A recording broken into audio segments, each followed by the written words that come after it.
बच्चे की छोटी सी स्टोरी बताता हूं आपको सर।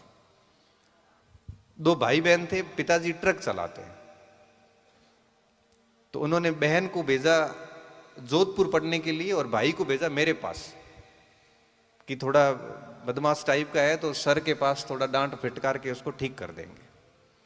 बच्चा क्या हुआ कि 10 एक दिन क्लासेस आया। उसके बाद में क्या होता है कि शहर आने के बाद में बच्चे की लाइफ स्टाइल बदल जाती है, उसको थोड़े पैसे एक्स्ट्रा चाहिए होते हैं। अब वो एक्स्ट्रा पैसे के चक्कर में कई बार वो गलत लोगों के संगत में आ जाता है और लोग उसको बता देते हैं कि पैसा कैसे कैसे कमाया जा सकता है। कोई गेमिंग में चला जाता है, कोई ड्रग्स में चला जाता है। ऑनलाइन गेमिंग भी आजकल बहुत बड़ी बीमारी हो चुकी है। अब उस बच्चे के पास में 15-18 हजार रुपए थे फीस के। उसने क्या किया, उसको किसी ने कहा कि उसको इस गेम में लगा देगा तो 15 के 30 हो जाते हैं। अब उस बच्चे ने क्या किया, वो पैसे है वो गेम में डाल दिए। गेम में डालने के बाद वो पैसे तो चले गए, फिर उसको और लालच दिया कि थोड़ा और करेगा, तो ऐसे करते करते 10-15-20 हजार रुपये लोगों से उधार ले लिए। अब ऐसे करते करते वो 40-50 हजार रुपये नीचे भी आ गया और कोचिंग भी छूट गई, क्योंकि फीस के बिना तो क्लास में कौन आने दे। और उसके पिताजी कितने जागरूक देखिए आप, ट्रक चलाने वाला व्यक्ति। तो एक दिन है वो सीधे सीधे कोचिंग आ गए, मेरे पास ही आ गए। मैंने कहा माठ साहब मारा बच्चों था गुडिया हुए उरी पढ़ाई में को करे ठीक वे को करे की स्थिति है, मन थोड़ो आइडियो दे दो। मैं बच्चा तो घना आवे, मन ध्यान को नहीं कयो बैच है की करे, नाम वाम बतायो तो मैं चेक करवायो टीम में, चेक करो बच्चे का। पता चलता है कि उसका तो कोई हमारे पास एडमिशन ही नहीं है। मैंने कहा ऐसा बच्चा तुम्हारे को आवे कौन, कोई इस नाम का कोई बच्चा मेरे पास नहीं है। तो उनको टेंशन हो गई, उन्होंने फोन किया बच्चे को कि बेटा के थे, तो वो तो कोचिंग आयो और पिताजी मेरे पास बैठे और वो कह रहा है कि मैं कोचिंग में हूं, जबकि उसका कोचिंग में कोई एडमिशन नहीं है। और बच्चा कौन, बाड़मेर जिले के अंदर 12वीं कक्षा की जो मेरिट थी उसमें वो मेरिटोरियस स्टूडेंट, मतलब टॉप क्लास का स्टूडेंट सर, उसका अच्छी मेरिट थी उसकी। तो मैंने कहा मेरे से बात करो। मैंने बात की, मैंने कहा बेटा कौन से बैच में, तो कहा सर मैं एक बहुत बड़ी समस्या में हूं, मैं आपसे अलग से बात करना चाह रहा हूं, पापा को कैसे भी करके बाहर भेजो। उनको पता पापा कूटेंगे अभी। मैंने उनके पिताजी को बोला, मैंने कहा आप थोड़ी देर बाहर जाओ, मैं बच्चे को बुलाता हूं, मैंने बात करता हूं। और पिताजी थोड़ी देर बाहर चले गए, बच्चे को बुलाया, 15-1 मिनट में बच्चा मेरे पास आया। मैंने कहा अब बता सच सच क्या मामला है। तो उसने मुझे ये सारी कहानी बताई जो मैंने अभी आपको बताई। अब क्या विचार है बता। तो सर अब मुझे इस संकट में इस बार निकाल दो, मैं जिंदगी में गलती नहीं करूंगा और मैं पढ़ाई करूंगा सर। मैं पक्की बात है, मारी बात राख ले, मारी इज्जत राख दे। अगर मारी इज्जत ही डुबाने चक्कर में आवे तो कम से कम मन पहला ही कहते मैं जुबान तो नहीं दूं, तेरे पिताजी को झूठा भरोसा तो नहीं दिलाऊं। क्योंकि इस दुनिया में सबसे मुश्किल काम होता है भरोसे तोड़ना, सॉरी सबसे दर्दनाक जो कार्य होता है ये होता है भरोसा तोड़ना। अगर आपको उम्मीद ही नहीं होगी ना तो कोई दिक्कत नहीं है, अगर उम्मीद है और फिर टूटती है तो फिर वो सहन नहीं हो पाता। मैंने कहा बेटा बेटा सच सच बता दे, तुम पढ़े तो मैं तेरी गवाही दूं और तेरे पिताजी को आश्वस्त करूं। तो कह सर मैं सुधर जाऊंगा, मुझे प्लीज इस बार कैसे भी करके बाहर निकाल दो। अब बच्चा खड़ा रहा, मैंने पिताजी को अंदर बुलाया, पिताजी आ गए 15-1 मिनट में, घूमते कहीं चाय वाय पी रहे थे। अब चाय तो कहाँ उगेगी जब बच्चा इस तरह से करेगा। तो मैंने उनको पूरी बात बताई, मैंने कहा इनकी गलती हो गई है इसकी। और पिताजी वहीं पे बैठे बैठे रोने लग गए, उनकी आंखों में आंसू आ गए कि मैं तो ट्रक चला रहा हूँ और ये इनसे उम्मीदें लगा के बैठा हूँ और ये बच्चे ये कर रहे हैं। मैंने उस बच्चे को कहा देख तेरे कारण तेरे पिताजी रो रहे हैं, तो शर्म आनी चाहिए। मैंने कहा उस व्यक्ति का जीवन उसी दिन असफल हो जाता जब उसके माँ बाप उसके कारण रोते हैं। मैं कहा आप कुछ मत करो, अगर खेती भी कर लेते हो बढ़िया तरीके से, अगर माँ बाप आपसे खुश है ना तो उस व्यक्ति का जीवन सफल है। नौकरी लगना जरूरी नहीं है जीवन के अंदर, जीवन में एक अच्छा व्यक्ति बनना जरूरी है।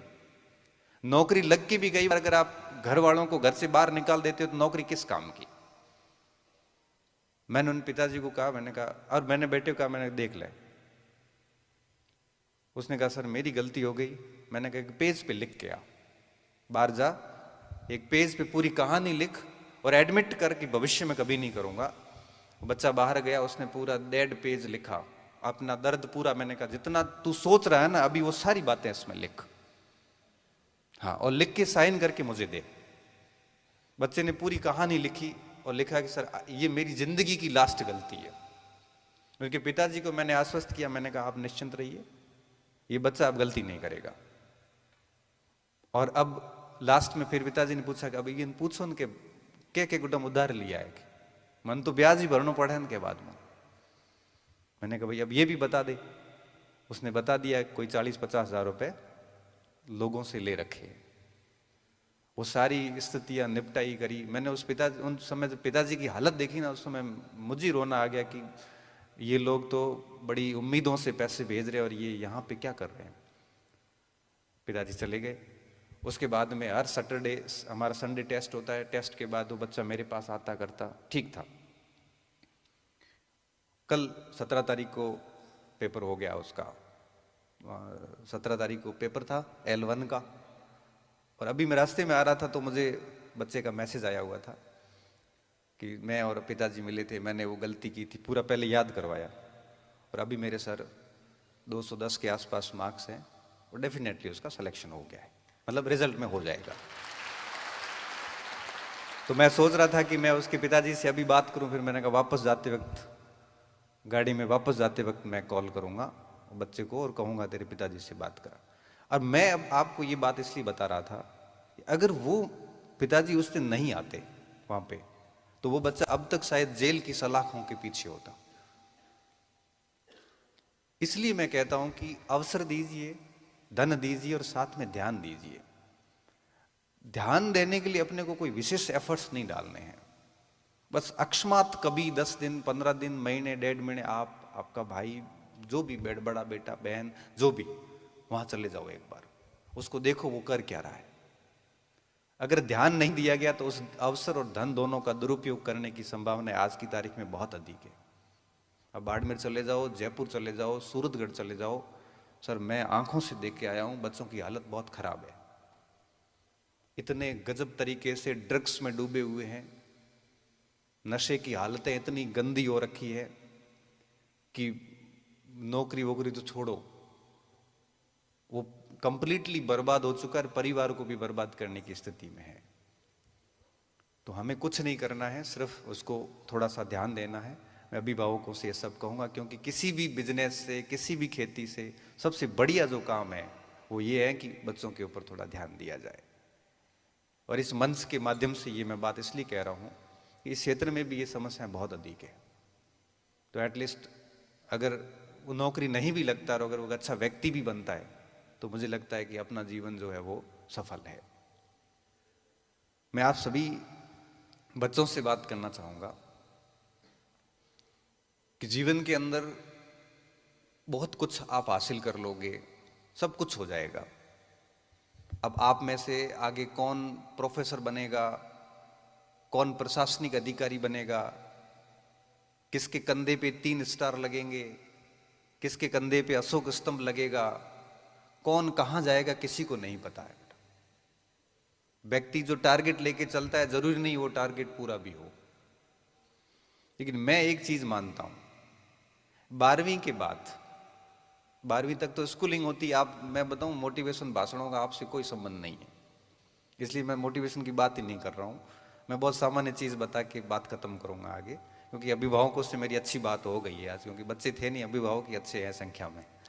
बच्चे भी अच्छे हैं लेकिन 11-12 के बच्चे क्या है कि इन बातों से ज्यादा वास्ता रखते नहीं है। लेकिन मैं सिंपल सी बात करूंगा इन बच्चों से कि 12th के बाद असली कहानी शुरू होगी आपकी। अब 4 चीजों का ध्यान रखना। आप निश्चित तौर पे एक दिन, जिस तरह से आप में से उठ के भाई लक्ष्मण यहां बैठे हैं, असिस्टेंट प्रोफेसर पॉलिटिकल साइंस, छोटी उम्र में बने, मेरी बात बहुत पहले भी हुई थी 1-2 बार जब प्रिपरेशन की फेज में थे। तो 4-5 चीजों का आप ध्यान रखना। आप भी इस जगह से इस मंच पे आएंगे और हमें बड़ा अच्छा लगेगा आपको सम्मानित करते हुए कि आपकी यात्रा जो है ना, ये दूरी बहुत कम दिख रही है, लेकिन वहां से यहां तक आने की जो दूरी है ये बड़ी कठिन साधना है 5-6 साल की। तो कुछ 4-5 चीजों का ध्यान रख लेना, बाकी सब चीजें अपने आप होती रहेगी। पहली बात।